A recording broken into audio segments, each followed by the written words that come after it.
is Zaza. Oh, yeah. Fitzy and Sweet as. Wippa. Hey, mate. Welcome to the podcast. Hi. What do you want to talk about? I don't know. What do you want to talk about? It's your podcast. Injuring yourself getting it on. Oh, yeah. Has that happened to you? Well, I know when it happened to you. Don't worry do about you? my story.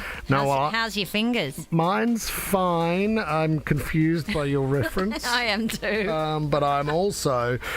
you haven't been so much physically injured, but your heart has been injured because I yeah. know you've hooked up with three brothers. And when one found out, the other found out, and then the other found out, and then your mum found out as well, which I know is true. Yeah. No, Mum. I only hooked up with two of them. It was just that Mum encouraged me to date the third, unknowing that the She other didn't two know had that- been roadkill. That's right. And then I had to tell her that you had already been with two of the other brothers. I mean, we still catch up with their mum, which is nice. Yeah. It's always good Has she to been touch injured base. during... their mum? I haven't asked. What about your mum? Because she hooked up with Malcolm Turnbull. Oh, there's a story that's been exaggerated. There might have been a kissy poo, but that was about it. Kiss and a poo. No. Really weird session with Malcolm Turnbull. My mum's a creep. What can I say? We want your story. He's got a phenomenal story about Matthew McConaughey and what happened to his father in the throes of passion. That's on tonight's podcast. The Fitzy and Wippa podcast. This is phenomenal. Can we get a little bit of all right? Because I just... All right. Matthew McConaughey. This has to be close to one of my favourite stories of a very long time. That was terrible English. In his book, Green Lights, he talks about his dad. He talks about his mum as well, Kay and James McConaughey. They had quite a Tremendous? tumultuous. Tumultuous. That'll do it. Yeah. They had quite a tumultuous. Oh, dear. Tumultuous. Demetrius. Things were rocky. Demetrius. They were divorced twice and married 3 times. You're kidding? Yeah, they were on and off and on and Who off. could be bothered? Anyway, they had a lot of passion between them, though, and I think that's probably what brought them back together. There was a truckload of lust in this relationship. When they saw each other, they either hated each other or they were getting it on. He revealed Matthew McConaughey's dad said he would one day die making love to his wife, or Matt's mum. He came up with that, and he never forgets the moment he got a phone call from his mum saying, "Your dad has died." And he said, "My knees buckled." It was my dad. He was my dad. No one could kill my dad. Nothing could kill my dad except my mum. He'd always told his brothers, like I said, "Boys, when I go, I'm going to be making love to your mother." And that's come on. exactly what happened. He had a massive heart attack at the moment when he climaxed. You have to be kidding. Like, surely this is a family joke.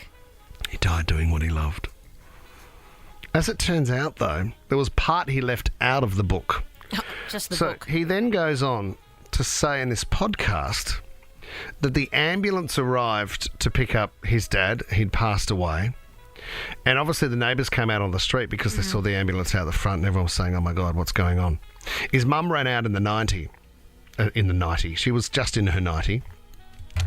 And he told the paramedics not to cover him up. Do not cover his body.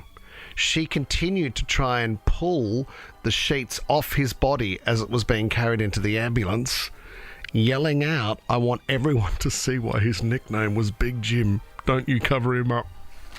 That is the weirdest story. All right. All right. You're telling me? I mean, the rigor mortis wouldn't have Set set it. in. I mean, my mind does run to, after he died, was everything still Does it stay in as was? position. And what does she do? Like, he's into it. He's dead. I'll just... So you're not sure if she keeps... Well, no, that is not what I was asking. Because there's a law against that. No, I just mean there's a real moment there of I better go call an ambo. Really tricky one. I mean, if he was on top too, there'd be a really tricky moment where you'd have to remove what is now a very passionate dead body and then call the ambulance. And then say leave him uncovered so the neighbours can see that he had a big one. Johnson, yeah. Really, really weird. 13 24 10 though. Love to know, but this is going to extremes for your Monday morning. If you were injured in the throes of passion, I mean, what would he have been thinking at that moment? Oh, God, I think we all know what he was probably thinking. This is awesome. But he would have been going, this is like nothing I've ever had before. The ultimate This is high. the ultimate. Yeah, it is. It's because your body's shutting down. Your heart has stopped. You've got one muscle that's gone into overdrive and another one that just can't keep up. I had a mate who was... His member has outplayed his heart. I had a mate who was in the throes of passion, and don't ask me how because I didn't want too many details from him, but he somehow spun around and thrown his knee out. Next thing you know, knee reconstruction. He's done the crab And it on wasn't the bed. Fitzy. And it wasn't. It wasn't Fitzy. Knee reconstruction, just trying to manoeuvre between the sheets. Well played, Gary. Georgia, welcome to the show. Hi there. Good morning. Georgia, I don't even care if it's not your real name because you're about to share something intimate. What happened? In the throes of passion, I moved too far, split my forehead open. There was so much blood that we had to go and wake up my parents. Oh, no. What did you split your forehead open on? My bedside table. Oh, Wow. whoa. So you fell off the bedside table, hit the corner, split it open. Oh, Georgia. So how did you explain to your mum and dad that you hit the bedside table? I told them that my phone had dropped off and I was picking it up and smashed my head Which doesn't on it explain... on the way back up. What about the fact that you were nude and there was a nude bloke in there too? I quickly got changed, but now I've got a nice scar on my forehead to remember it. And did he jump out the window or was he known to the family? He's known to the family now. Now. And- What a way to be known to the family. Oh, Mum, you're not going to believe it. I split my head over. And the naked guy in the corner, that's Steve. Have you ever told your parents the truth? No. I feel like that comes around the 40th birthday. That's a... You have now, Yeah. Georgia. What's your mum and dad's name? Give them a shout out. You're live on the radio. Fiona and Mark. Oh, God, you're honest. I Jenna love and it. Mark, she lied the entire time. Nailed it. Big Steve threw off the bed. Georgia, thanks for your call. All right, keep them coming. Daniel in Bankstown, what happened to you in the bedroom? Oh, well, we were getting the throes of it. Things were getting a bit physical, and I didn't realise all of a sudden had a weird sensation down below, and then all of a sudden there was some claret around, and I figured, I don't think it's my girlfriend wasn't due, and I think it must have been me. So sure enough, things stopped straight away, and I had to get some Band-Aids. What? Daniel, I'm nervous to ask. I'm nervous to ask what happened. Knowing you're live on the radio, can you somehow share with us what had happened? Let's just say something thaw that I never thought would thaw.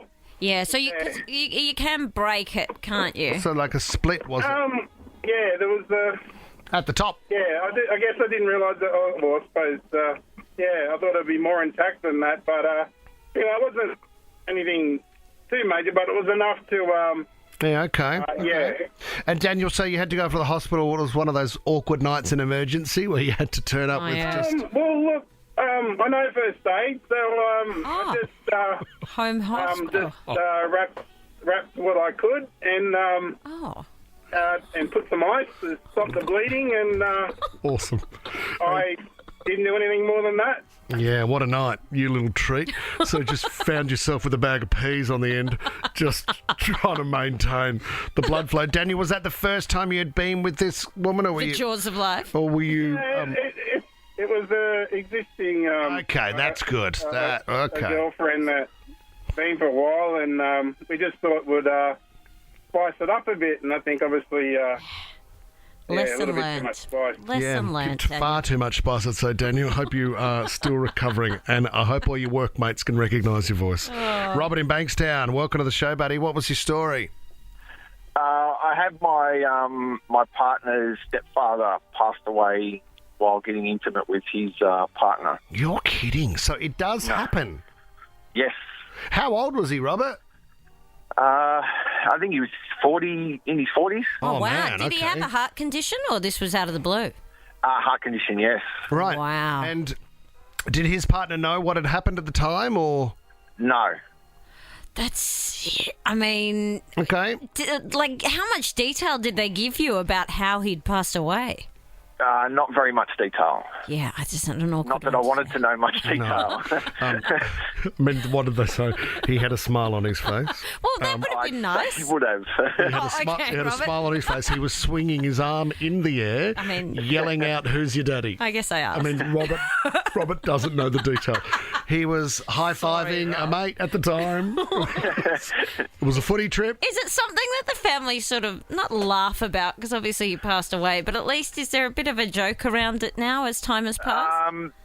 Between a couple of the family members, yes. Yeah, just quietly. surely. Just He quietly. went happy. Yeah, we did. Robert, thanks for sharing as we pay tribute to your loved one this morning. Good on you, Robert. Get the jump on summer and check out whatif.com for amazing getaways. Aussies just know how to summer. It's in our DNA. Bring it on. Book your accommodation, flights, car hire and more, all on the What If app. What if? It's Aussie for travel. Big weekend for me, guys. An emotional one too. You know what I'm like? Any downtime, weekend hits and I'm out of town. I went bush, guys. I ain't afraid of it. Living off the land. Open fields. Fixing fences. Didn't see you picking up the snake that you were showing a video, but Yeah. that was really zoomed in. How close did you get to the wildlife? Pretty close. I said, kids, get back. I'll take it from here. If I had it my way, I would have lifted it up by the head, says, and Yeah, probably yeah. given it a In your teeth.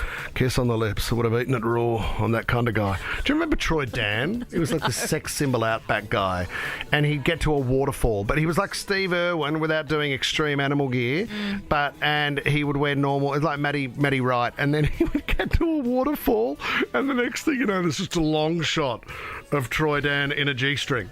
Lovely. Like, had all this sort of weird stuff, so you never really knew what was going on behind the scenes. I mean, that's what was missing from your with him. weekend. I mean, you look at Ben Dark. I mean, he was out there on getaway, getting bitten by a Crab. by a mud crab. He nearly lost his hand. That's okay. Says I would have picked up the snake. I just didn't want to show the kids that that's what you do with a snake. course. It was a diamond python, guys. Yeah, responsible. Anyway, so we're staying at this property in the Blue Mountains, and I sort of looking around, living off the land. There was a lemon tree and stuff. We tried to make lemonade. That was cool. Had a good time. Made some damper and that. But they had a dam. And we always go down to the dam to see what's there. And I said, guys, because Tommy, when we went away at Easter, we were in Kangaroo Valley. Oh, you were the king of yabbing. I was the yabby man. Yeah. I was dragging yabbies out, getting a little bit of meat. I think it was a beautiful salami or maybe a prosciutto, which I tied to a bit of string. As if you were wasting a quality prosciutto, you would have done one for you, one for the yabby. You get a little bit of string, you dangle it over the edge of the hole where you can see that the yabbies live, and then you just slowly bring it back to the shore and then bang! Quick with your hand and the yabbies into the bucket. The kids loved it. We were going to cook it. We only got one. So when I got down to this dam looking for yabbies, there weren't any yabbies. There was a turtle, which was great. They were excited by that. But what was awesome, tadpoles everywhere. We've got a small pond at our house here, right? Yeah. And we'd had a couple of tadpoles and frogs, and it wasn't all that successful. Probably because we had a few algae issues, and I poured some hydrochloric acid into it. That'll do The it. frogs weren't into it. So anyway, Well, they were, and that's the problem. Jack, who's like Steve Irwin, he wants to be Steve Irwin. He loves the snake and he loves the outdoors. He sees a lizard, tries to catch it. He said, "Dad, let's get some tadpoles. Let's get some tadpoles and take them home, and we can have frogs again in the front yard." And I went, "That's genius. Let me catch some tadpoles for you." So I ran back to the house, went and got a sieve, and went Yes. back down to the dam. Scooping up tadpoles, put them into a little container, a little Tupperware container, and I got about 10 tadpoles. So this was on early Sunday morning, yesterday morning. So with the 10 tadpoles in there, Jack had become so attached to them.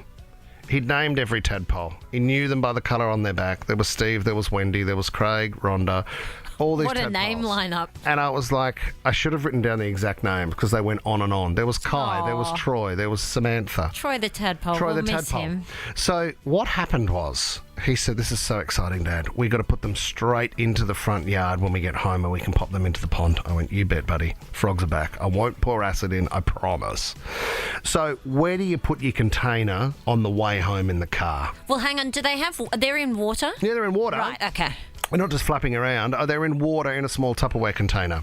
And I kept one corner just open so they could have some air. Yep.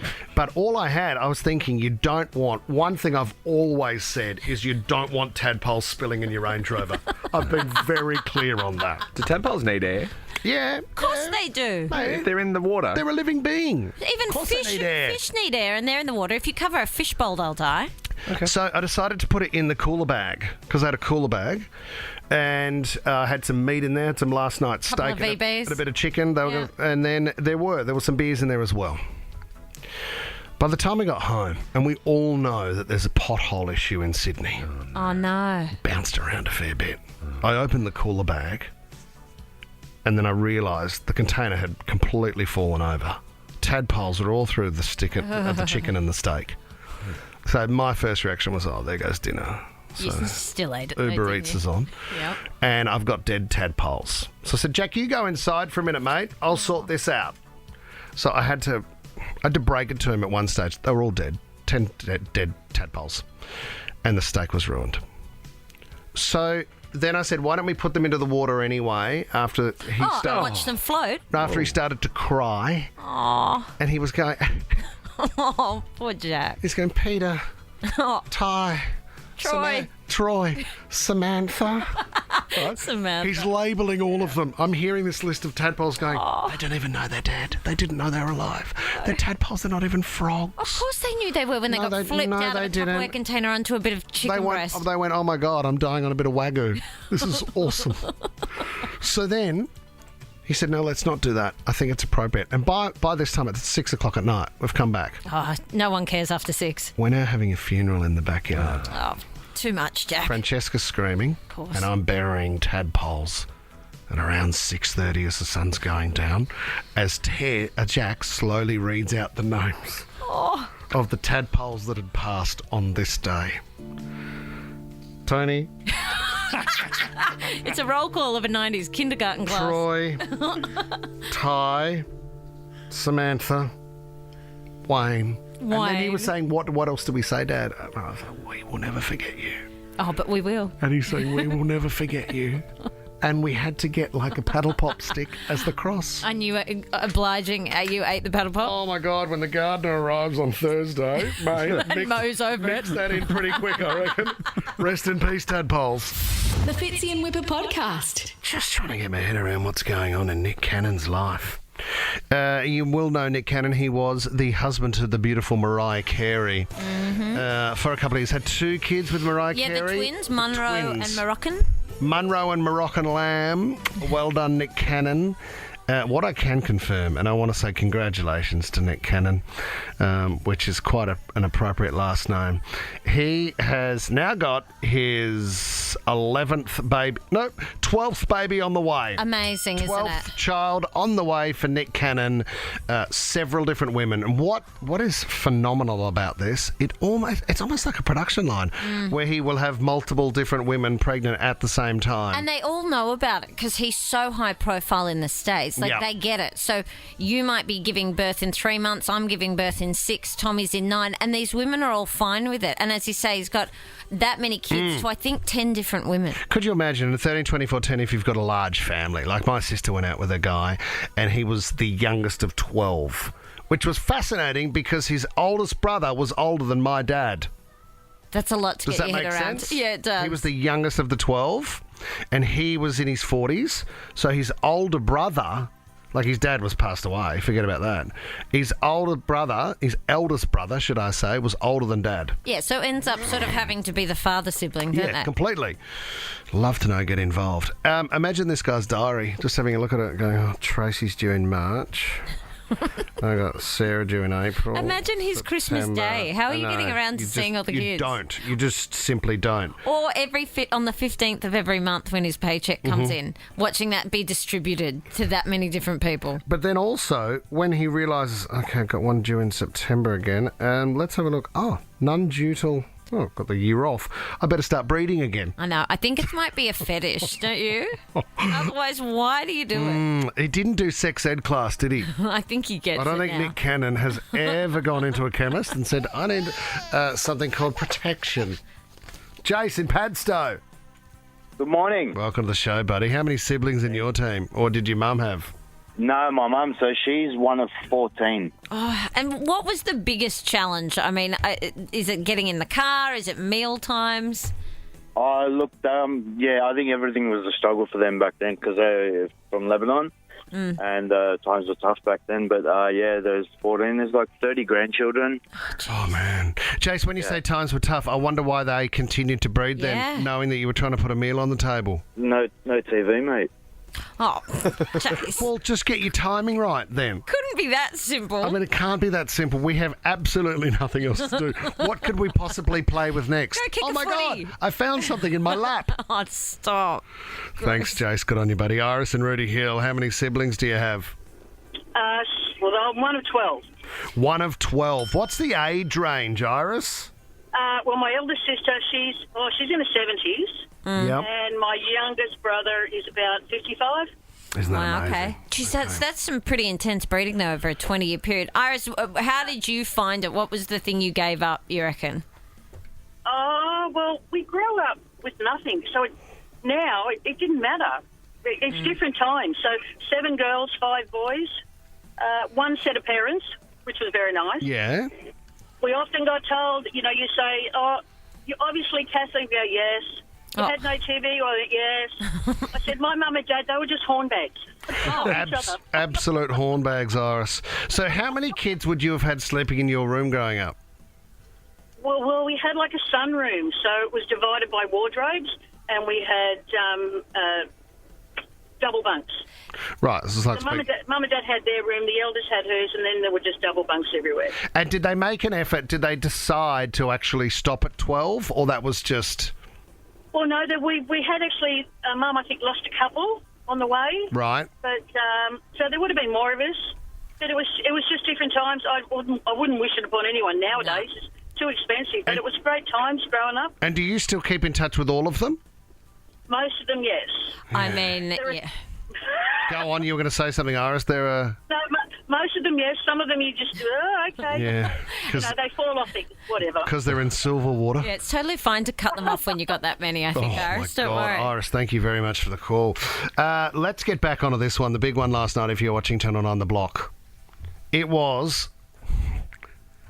Do I say disaster? Yeah, it was a disaster. You go on the show, blood, sweat and tears, you put everything into that show, and there was one main winner out of it, and that was Oz and Omar. And 1.6 million. Yeah, by so much. That was it. Yeah. So 1.6 million, phenomenal for 3 months' work. Mm-hmm. Huge money. 800,000 plus each.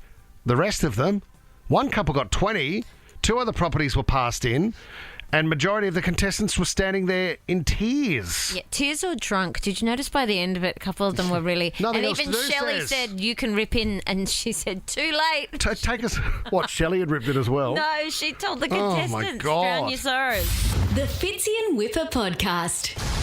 2 people enter. Only one leaves. Let's turn up the heat. And we're on. 60 seconds. On the clock. It's time to play Last Man Standing. And let's get the party started. The Sydney Derby is back at Allianz Stadium this Saturday. Get your tickets for Sydney FC against Wanderers at sydneyfc.com. That's right, the Derby is back, says. What is the prize? Yeah, we got tickets to FC versus Wanderers plus a merch pack, $250 cash for you and your mates to get dinner and drinks beforehand. How good is that? Good night. Fiona from Camden, welcome to Last Man Standing. Fee, how are you? I'm good. How are you? Good. Who's the biggest FC fan in your family? My nephew Mitch. Oh, you have to Mitch. take them long. That's cute. All right, Fee, good luck today. We're about to hit you with 60 seconds worth of questions. Your competition for today is George in Liverpool. G'day, Georgie. Hey boys, how are you guys? We're good, mate. Who would you take to the game? Oh, it's got to be my father. He loves it, does he? Oh, yes, he loves them. All right, George. Good luck. Fee, we are starting with you. 60 seconds on the clock. Here we go. Fiona, your time starts now. What brand famously used the slogan, "Just do it"? Nike. Correct. What is the name of Harry Styles' latest album? Pass. It's Harry's House is What We Need to Control goes to George. George, the Statue of Liberty was given to the US by which country? Oh, France. Correct. Well done. What colour is ruby? Red. Correct. How many times has Australia hosted the Olympics? One. No, twice is the answer. Back to Fiona. Fiona, who is Miley Cyrus's godmother? Bette Midler.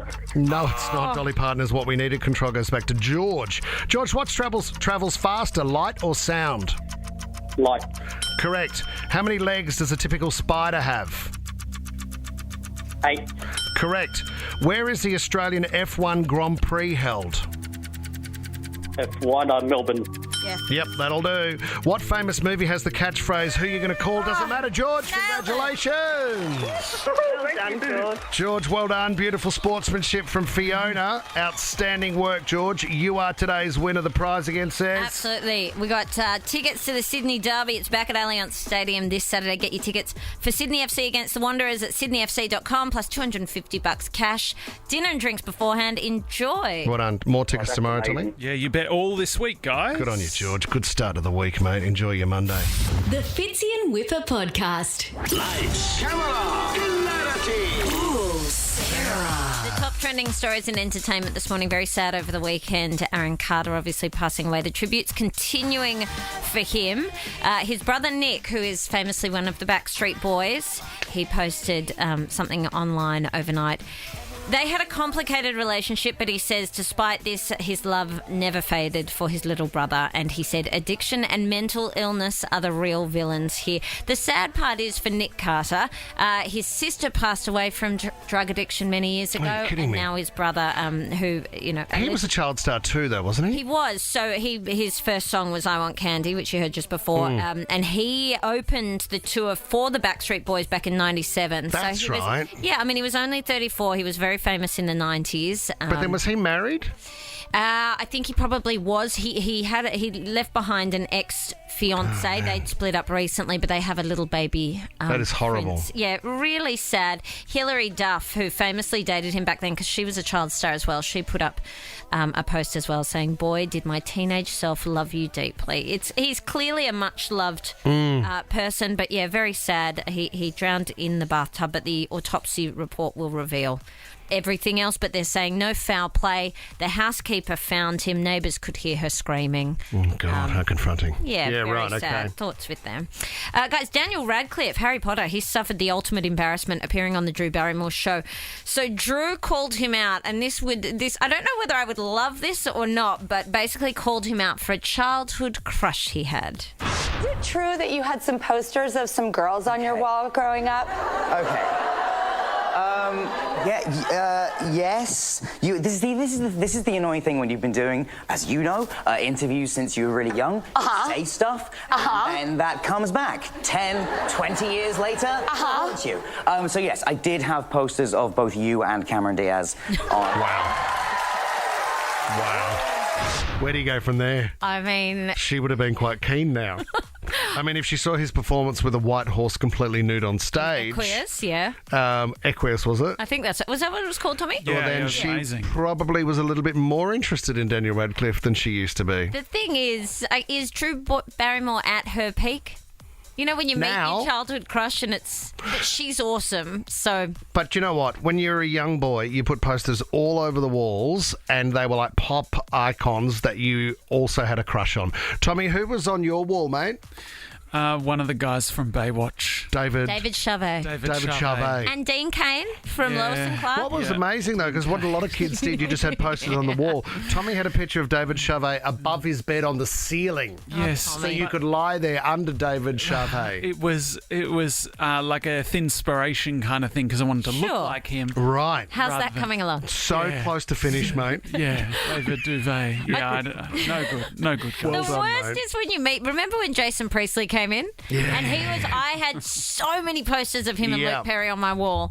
And when he, A, refused a photo and B, had pink eye. He had pink eye and you went, this is not what I thought it would be. What a come He was meant to kiss me. Finally, Ryan Gosling has shut down Sydney's CBD. He was filming scenes for The Fall Guy. I'm kind of regretful that none of us have run into Ryan Gosling yet because he's all over this city. Anyway, the light rail, he was doing this scene where he was running up and jumping onto a light rail, all this sort of stuff. But loving all the celebrities in town because Dua Lipa's finally arrived as well. She very quickly went and got chlamydia, I saw in the paper. She's holding a koala. I mean, you can't confirm the chlamydia stuff, but what did she write? Please don't talk to me or my sons ever again as she's holding a koala. But her hands, right around the bottom of the right around koala. the bottom of it. Someone's not tipped her off. I mean, it's beautiful that she's supporting the marsupial. But she's got to be really careful. Really careful, Julie. But Tommy, when's she on the show? Yeah, really soon. We're still working on that one. I love planning. The Fitzy and Wippa podcast. Fitzy and Wippa's annual Sydney pub crawl. The tour is underway. One minibus, a couple of breakfast hosts. All right, who's next? And as many frothies with our listeners as we can in 24 hours. All right, next pub, let's go. Jump on board the Mini-Life Crisis. The Sydney Pub Tour. Mini-Life Crisis. Had to explain to the kids what a midi-life crisis is on the weekend. Yeah. I said, well, you can't get to middle age and then you have a midi beer and so you drink when you get halfway through your life. You can do, guys. You can do. We are 5 days away from our annual pub tour, guys. Can we beat our record of 36 pubs? 24 hours, walking in the door, having a jar and wandering on. I mean, we don't drink at every one of them. It doesn't Sometimes have to be it's a the full water. beer. Yeah, it can be a mouthful. I'll do crazy stuff, says. I'll do full-strength Coke. I'm not afraid. Get a Red Bull in there. I'll do a Fanta. Yeah, you love of Fanta. course. Yeah, you do. Australian Hotels Association have jumped on board and they've said, guys, pick a pub, we're here to support. And we've said, right, we'd love to start at the Carousel Inn in Rooty Hill. But we need to map out the rest of where we're going to be. So suggestions 13 24 10. You are more than welcome to get involved. A couple of the other ones. Uncle Buck's in Rooty Hill. If we're going to be there, it's like country and western, so a bit Yellowstone. So I'll be happy there. That was from Michelle. Unity Hall in Balmain says. Yeah, it's a good one. That was full on the weekend. Yeah, your neck of the I woods. did some practice. We're going to be floating around there. Fitzy's going to see if he can bring Albanese along too. That's his local. There is plenty of pubs that we're going to be looking at. Shawnee in Barara, where do you reckon we should go on the pub tour? The Barara Heights Hotel. Barara Heights Hotel, Sean. What do you love about it, mate? I know. What part of Tasmania are you from? Not bad. Not bad. How good is that pub?